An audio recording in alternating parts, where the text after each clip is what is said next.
turte magaalee ottoon si kadhu ennaa deemtu yoon fakkaata gabbitee akka deebitu. Nan beeka otoo hin beekin akka deemtee na darbite garuu maal godhuu garaa koo ifama kee yoon fudhate.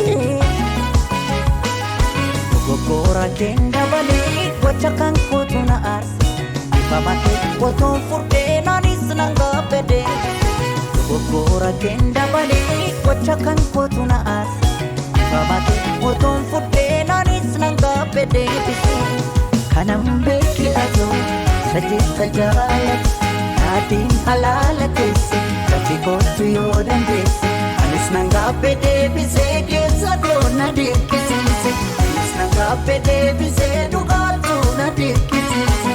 Ankanan beeke atoo sajeessa jaalatu gati kootu yoo dandeesse naatiin halaala keesse anis nan gabbede bisee keessa doona dirqisiise.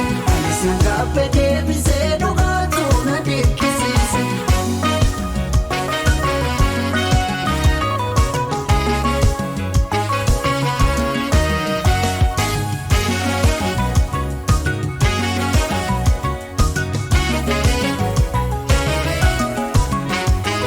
Gargar baanee jiru akka nuuf hin taane nan beeke beekadhu.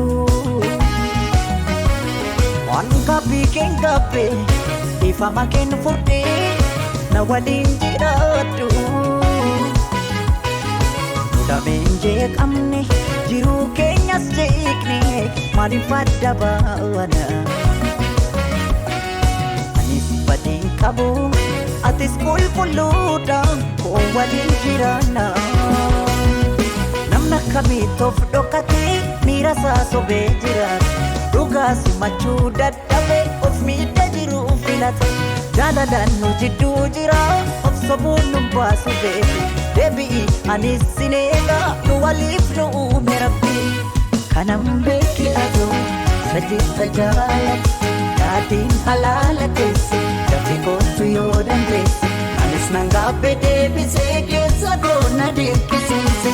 Anis nan gabbede bisee dhugaatu na dirqisiise. Ankanan beeke atoo sajeessa jaalatu gati kootu yoo dandeesse naatiin halaala keesse. Anis nan gabbede bisee keessa doona dirqisiise.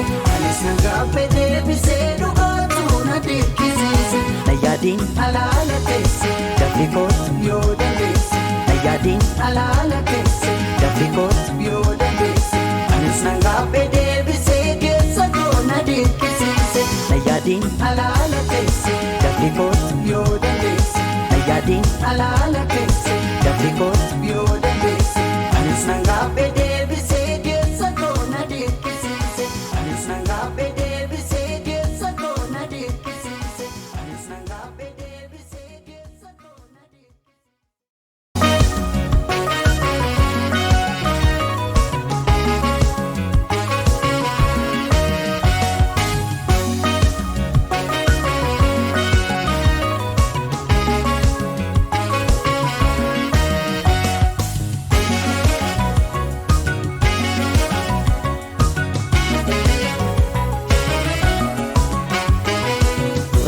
yoom sirrii turte magaalee ottoon si kadhu ennaa deemtu yoon fakkaata gabbitee akka deebitu. Nan beeka otoo hin beekin akka deemtee na darbite garuu maal godhuu garaa koo ifama kee yoon fudhate. Dogoggora keen dabalee gocha kan kootu na aarse ifama kee otoon furdee naanis nan gabbede. Dogoggora keen dabalee gocha kan kootu na aarse ifama kee otoon furdee naanis nan gabbede. Kanan beeki atoo sajeessa jaalatu naatiin halaala keesse gati kootu yoo dandeesse. Anis nan gabbede bisee keessa doona dirqisiise. Anis nan gabbede bisee dhugaatu na dirqisiise. Ankanan beeki atoo sajeessa jaalatu gati kootu yoo dandeesse. Nayaadiin halaala keesse. Anis nan gabbede bisee keessa doona dirqisiise. Anis nan gabbede bisee dhugaatu na dirqisiise.